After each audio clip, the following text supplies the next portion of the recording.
Emily is a New York-based enterprise wearable, immersive, and emerging technology advocate, journalist, and facilitator.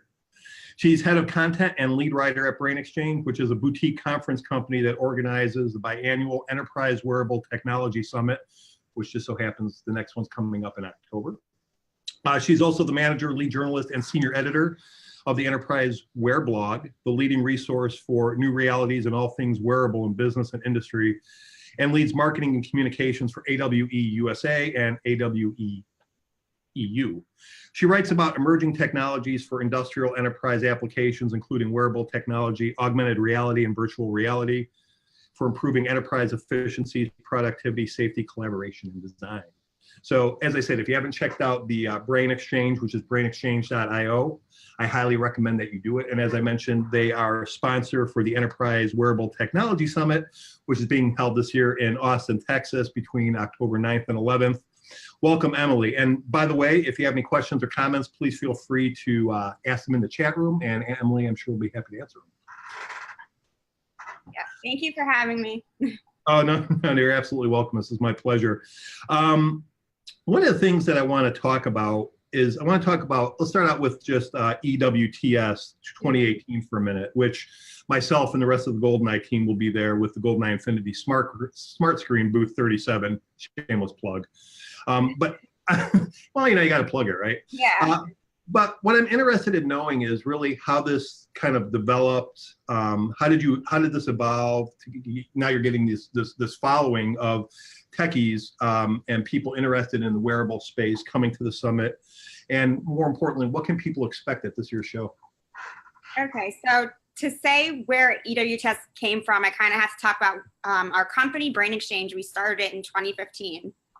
And we started as a conference company. We're going to put on events. And we were looking for a topic for our very first event. We were just scouring the news, and we came across a lot of, you know, Google Glass is a failure, the glass hole article. But if you read between the lines, you could see that companies were using this. They were excited, especially doctors and field service organizations. So we just got on the phone. We started talking to analysts, as many enterprises as we could, to find out whether wearable tech was on their radar or not, whether they were currently using it. And we kind of went from there. So I'd say some of EWTS was really good timing because there wasn't an event yet for enterprise use of this technology. So now we're in the 5th iteration of the event. It's actually become an annual event, which makes us the longest running event in the space. And we cover everything: smart glasses and other head-mounted devices, AR, VR, MR, body-worn sensors, wrist wearables, and exoskeletons. So we're not just smart glasses, even though that's really where the popularity is right now. We're anything wearable. So, yeah. No, go ahead. I feel like it's become a really big community. The event in itself, I think, has played an important part of the ecosystem. And I'm not just tooting our own horn. I really think that this became a jumpstart kind of venue for enterprises to get going on their own pilots. And now we hear those enterprises sharing their pilot results or sharing their rollout story on stage at EWTS. So what you can expect is some companies that you've seen in the past at EWTS, but their continued presence really shows how the space is maturing.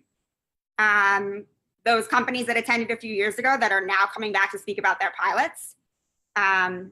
And solution providers get to hear all this great feedback from speakers on stage. And I think that's helped contribute to the continuous improvement of solutions from 2013 on. So yeah, it's a cross-industry event. At this stage, we really believe in the whole cross-industry thing because these devices only do so many things. So right. Where it gets specific is really in the software, but heads up, hands-free information, that's an application almost any company can get value from. So in growing the event, which means adding tracks, what we did was we went by application instead of industry. So yeah, you can expect to hear a lot of real world stories, the good and the bad, and to get access to some really cool demos from companies that have solutions that you can use today in the workplace. I think you should toot your own horn because I think it's probably I think it's probably going to be this one anyways will be the best one you've had yet in my opinion. It hasn't happened yet, but I have a really good feeling with the companies that are going to be there. Yeah. With GoldenEye right now, with the companies that are going to be there, that it's really, the amount of knowledge that you're going to be able to take, you're going to be able to demo these products, you're going to be able to see these products. And then, what's really important is talking about the use cases for these products. You mentioned Google Glass a few minutes ago, and even at the shows we've been at with like AWE and most recently at the Field Service Show, Google Glass, although it wasn't a big topic of conversation, people did talk to me about, well, how is this going to be different than Google Glass? And, really I think when Google Glass first came out, they were trying to be, focus on the consumer space. And at that point, the consumer wasn't ready. And even Enterprise, I was speaking with Greg Truman, who heads up, works with Cope and Ann. He's the CEO for Fourth Dimension Display, says we're really in its infancy right now. And we're starting to see this kind of, skyrocket effect, which leads me to my next question, which is, talking about the current state of wearables. Now, you've been in this space for a while. Obviously, you've seen it from its infancy when people were using Google Glass.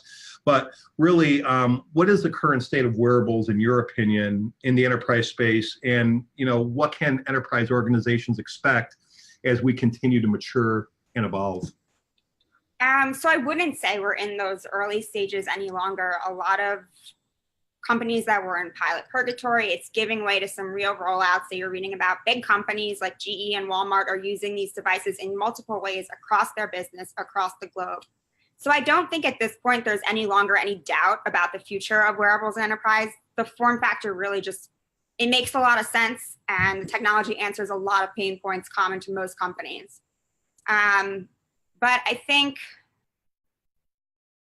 that it still has a little bit of a PR problem. Like you're saying, people still talk about Google Glass from 2013.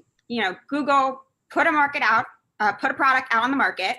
It didn't do what it expected, but it did something else that was really extraordinary. And it's a very popular enterprise tool. I mean, it's not necessarily the leading smart glasses product, but that kind of talk from 2013 has still continued.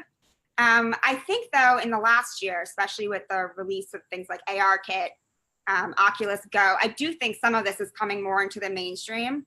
You have to remember that your workforces are part of the mainstream. They're part of the general public. So I think that's helped a little bit.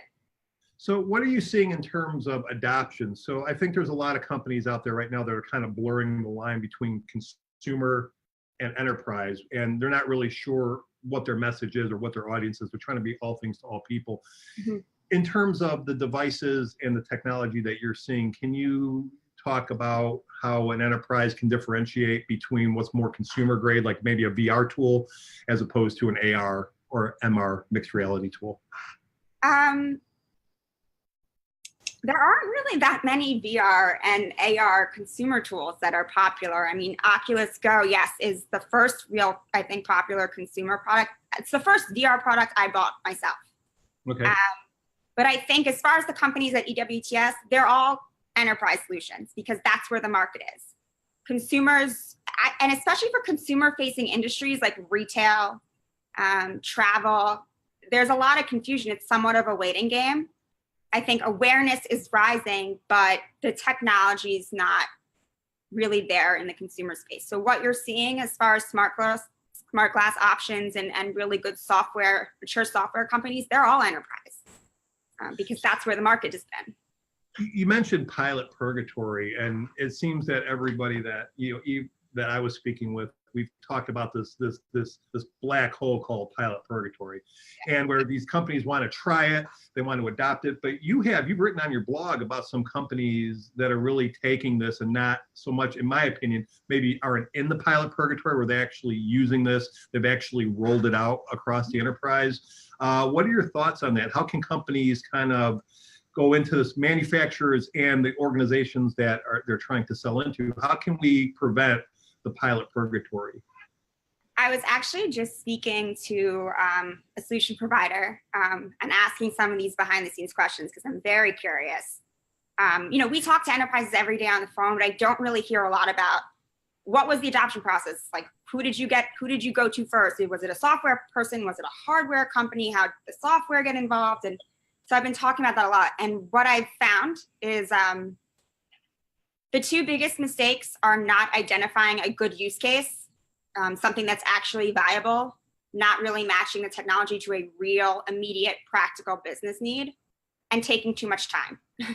And a lot of that has to do with IT. If you get IT and EHS involved at the start, you can do a pilot in 3 to 6 months, but longer than that, it's most likely going to end up in pilot purgatory.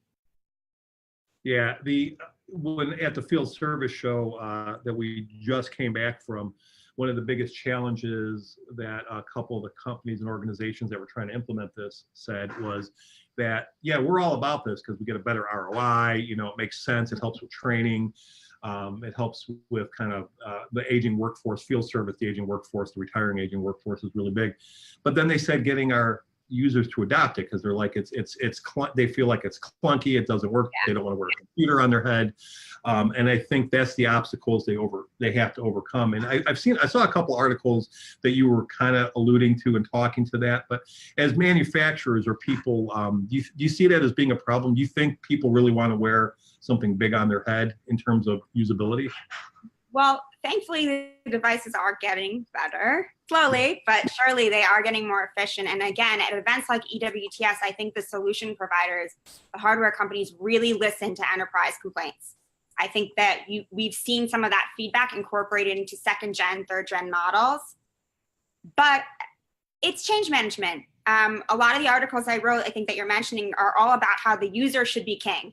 Your first starting point should be in the field with your employees. What are their problems? When would it be ideal for them to have their hands free? When do they use paper instructions? You want to go really simple or bare bones, go with a remote support or a hands-free documentation use case. You can use a very simple pair of smart glasses for that. All you really need is a connection and the front-facing camera.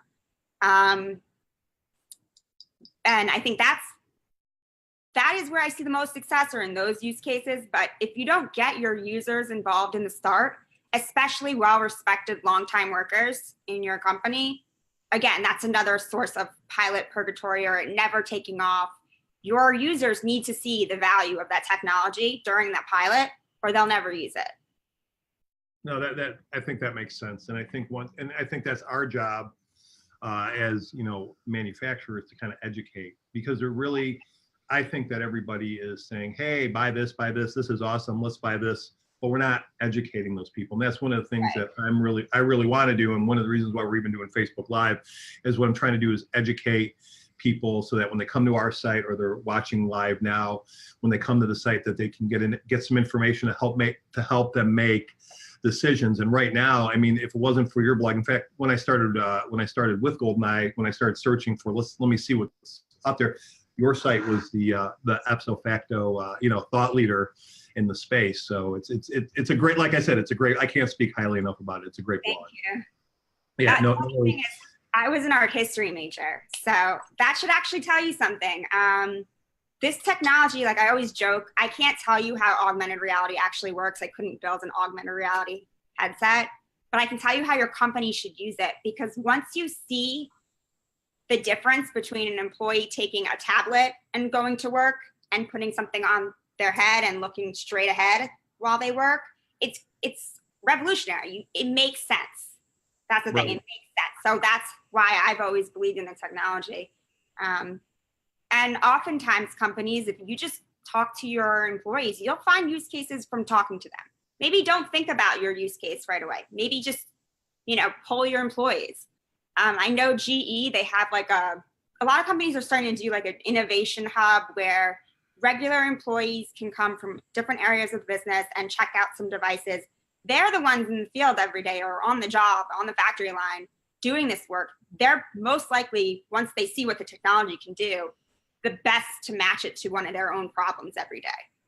We were, when we were showing GoldenEye, I was talking to somebody and he got to demo it and got to play with it.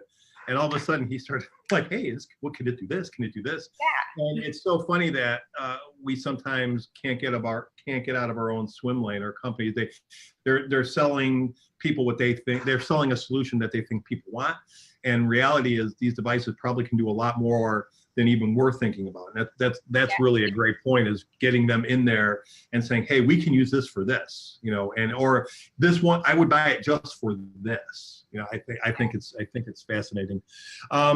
Let's talk about some of the most popular applications that enterprise organizations can take advantage of in terms of the technology. I think that, again, you look at this and these things all pretty much kind of do the same thing. Yeah.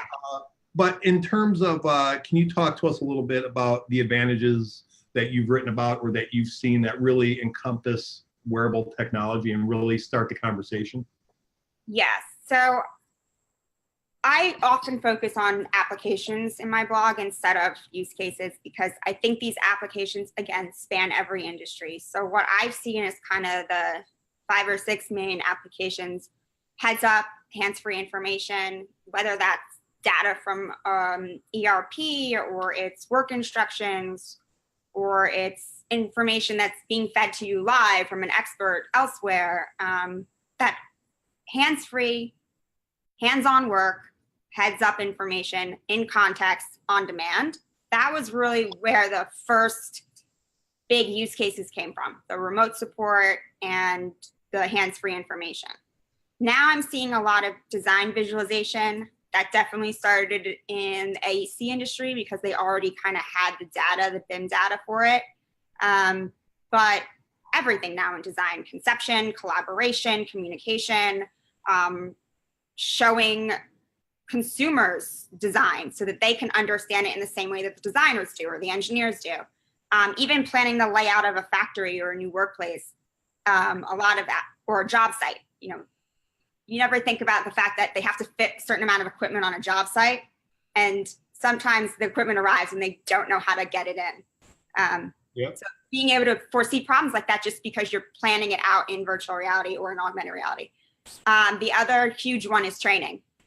I think training is huge, because of what we're all seeing in most industries is that almost every industry is facing a workforce upheaval. They're facing policy upheavals, business model upheavals, supply and demand upheavals because of trade policies. It's not like we haven't had on-demand information all this time, but putting it heads up, feeding those devices with data analytics, that's really the transformative aspect. And it allows what I think of as democratizing knowledge and skills. It opens doors for learning. And I think the fact that it speeds up learning, that's why training has become such a huge application. You know, on the training aspect, and that was one of the things that, you know, that I like to talk about, is now you can onboard a new tech quicker. And for some of these industries like warehousing and manufacturing and field service, where you have these people that have been working at an organization for 20, 30 years in some cases, they're now getting ready to retire. I think what it does is it does two things. It allows organizations to keep these people on. Right. It saves the organization money because they get to tap into that expertise. They don't have to kind of lose that expertise, lose those relationships, lose that knowledge.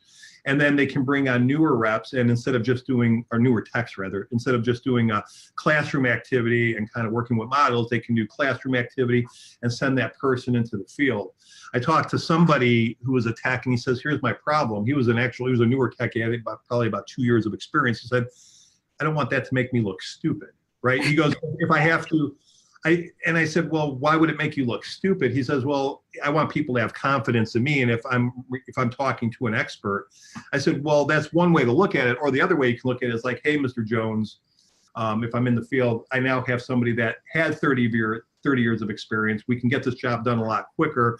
And with the way these all this equipment is being built, you're not going to retain all that knowledge. It takes years to do that and years to fix it. And I think that's where we have to kind of shift the conversation, where this is going to benefit the user. This is going to benefit the company in more ways than one. And with the heads up display, I no longer have to, because we are so used to right now, they can right now, without these devices, they can look at their tablet or they can look at their smartphone, but they still have to take their hands off their work. And I'll use GoldenEye, for example. With GoldenEye, you don't even have to take your hands off your work. It's voice controlled. It's voice activated, gesture controlled, so you can literally maneuver it and keep your hands you're hands on the job and focused. And that's the kind of conversation I think that we need to start pushing, is that the benefits truly outweigh the I don't want to look stupid argument. And that's why companies aren't adopting. Yeah, I think we're getting a little bit past that too. I think these devices came at just such a good time, you know, with the changing workforce dynamics, allowing us to hold on to our older workers that we would have lost otherwise, allowing us to repurpose knowledge. You can have those workers, your expert workers, create training videos, like first-person training videos. You can have them as a second pair of eyes out in the field with your young techs. You can train in a classroom. And what I remember a few years ago, someone was asking me if I knew of any studies that showed that had any, was there any data he could bring to management that showed that using VR for training or AR on the job was a better learning method? And there wasn't at the time. And now I've seen Columbia did studies. You're really seeing hard data now that AR and VR, immersive reality, is a better learning method than any traditional training methods we've had, whether it's watching demos in a classroom, training on real equipment. It's like the next best thing to training on real equipment, except you can try out different scenarios and you can fail and you can break the equipment in VR. So. Right. Yeah, I think the narrative really is where the other part too is I think we're still kind of with Google, go back to Google Glass for a minute, where all of a sudden people are walking around with this camera on there, right? And all of a sudden, I don't want to be photographed. Well, I think we've come to the point, as far as you are being photographed, right? You're on film somewhere. And I think that if we understand that we're not trying to get top secret information, but we're trying to solve problems, and that's where the industry needs to kind of address and get more widely publicized. Yeah, I talk about this also on my blog. First of all, I don't have Snapchat, and I'm in the Snapchat generation, but I always think about when I'm like walking around in New York City, how many people's Snapchat stories do I end up in every day without my knowledge? So yeah, we are being recorded all the time. A big learning lesson from that Google Glass debacle was that now these devices have lights, you know, that'll show the user, I'm taping you, I'm not taping you.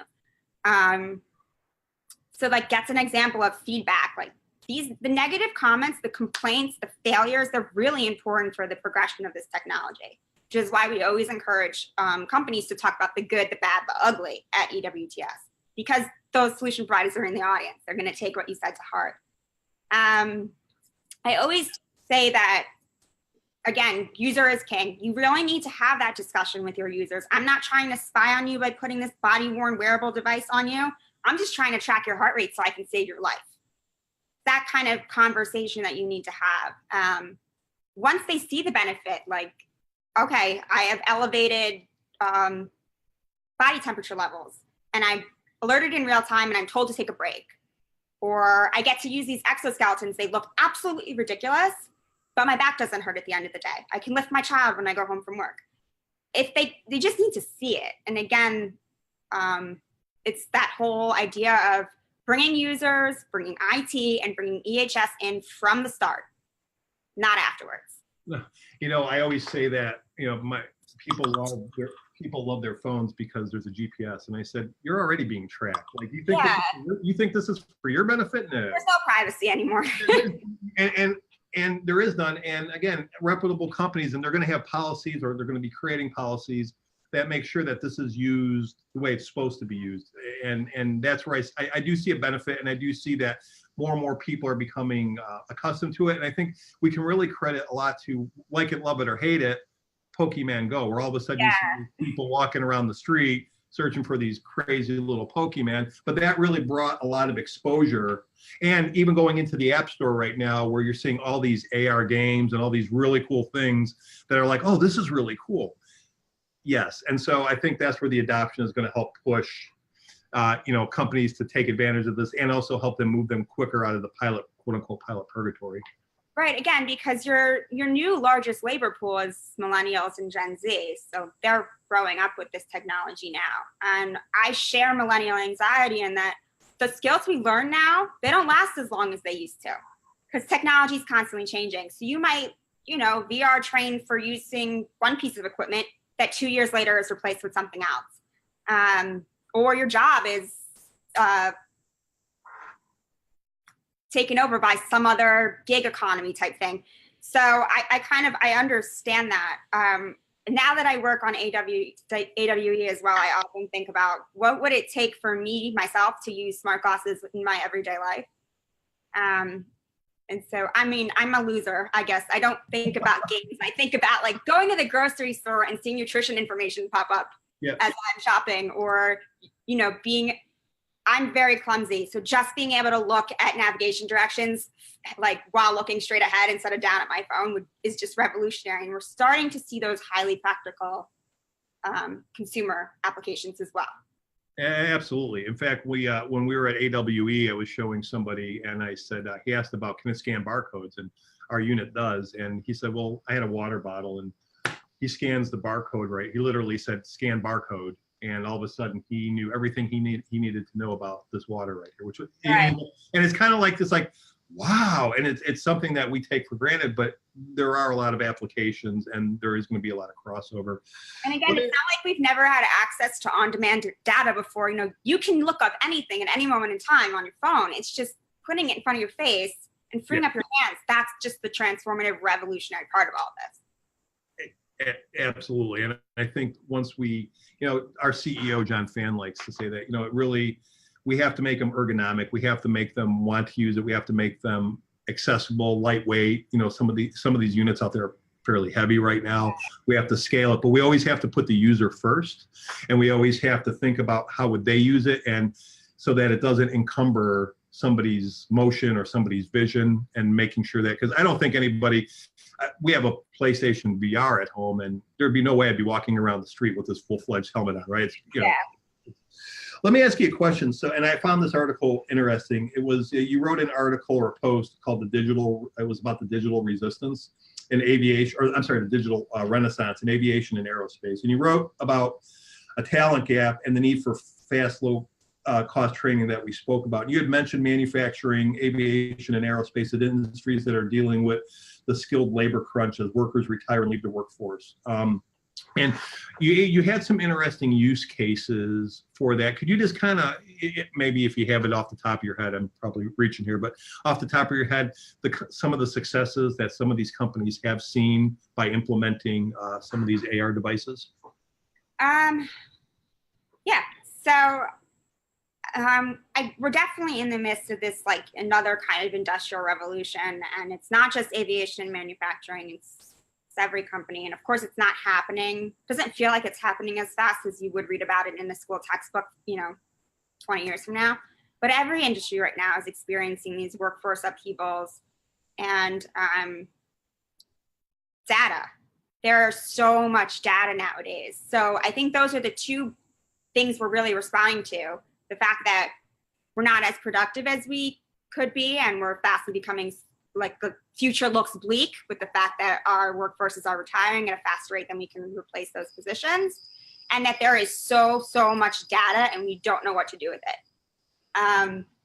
And I've seen definitely that a lot of the benefits of wearable technology are related. So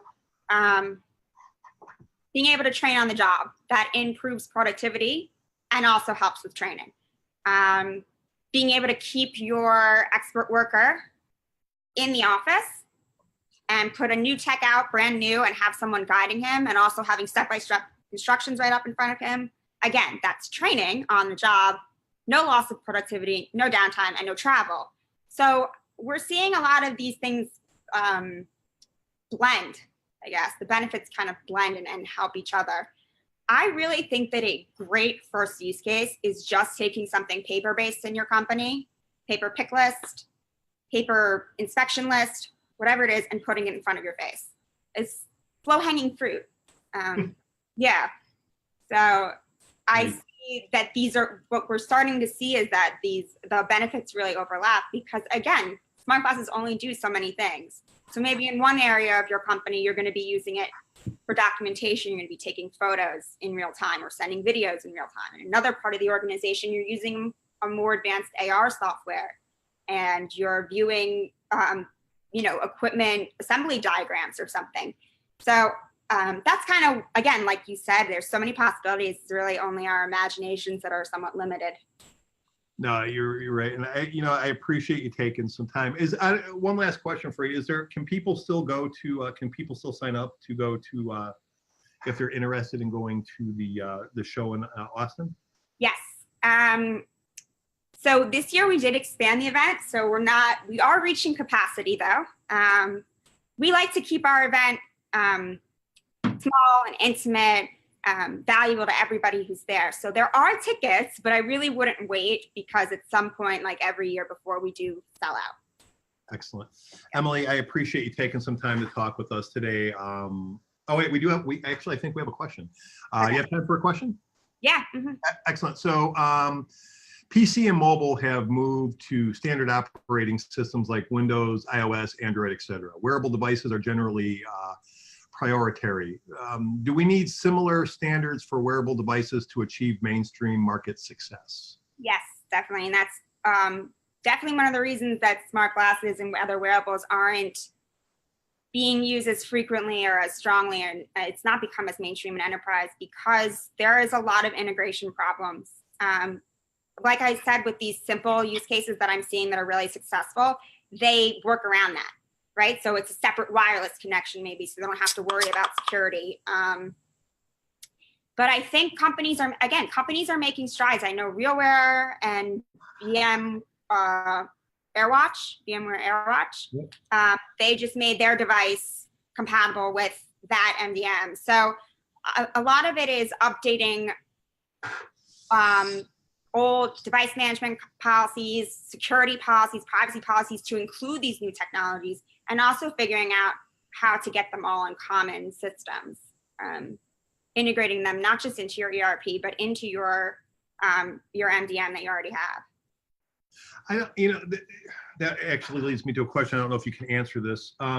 In terms of the people that you've spoken with, what have been like the big, so we're selling a product, we're selling a wearable device product, not us per se, but the industry in general. And then are people reacting to this in terms of this is doing exactly what you told it to do, or it's more like, guys, there's this disconnect here? Are you seeing companies being faced with these challenges with productivity issues or technology issues that we're missing? Some of that is just managing customer expectations. You're going to get some customers, some enterprises that like think of smart glasses in a very futuristic way, and that's not what they do right now. I don't know. I think that was definitely the case in the, let's say a year or two ago, there was a lot more disappointment like that. But I think that now there should really be no reason for you to fail piloting. There really shouldn't be any barrier to entry piloting the technology because you can leverage what others have done now. I mean, some companies have been exploring this technology since 2013 and even earlier. They've done a lot of the dirty work for you. What you're seeing from hardware and solution providers is third generation solutions or fourth generation solutions. And the way the ecosystem has grown and these companies are working together, every piece of hardware now has a huge solution ecosystem around it. I think that's less the case because we can kind of match what enterprises need to a solution. It's when you have these like very futury sci-fi expectations that yes, you're going to be disappointed because they're not there yet. This isn't Iron Man or Star Trek. Yeah, you're absolutely right on that. This is using a barcode, but it's a barcode scanner in front of your face. It's not in your hand. I know that's not so exciting. It's not glamorous, but it saves a lot of time and money. Well, I'll tell you, for a warehouse person, they now have to pick up that scanner, pick up the device, scan it, where they can just look and say, right, scan barcode. You talk about if it even saves a couple seconds on each pick. Right. They save a heck of a lot of time over the course of the year, and they can be more productive.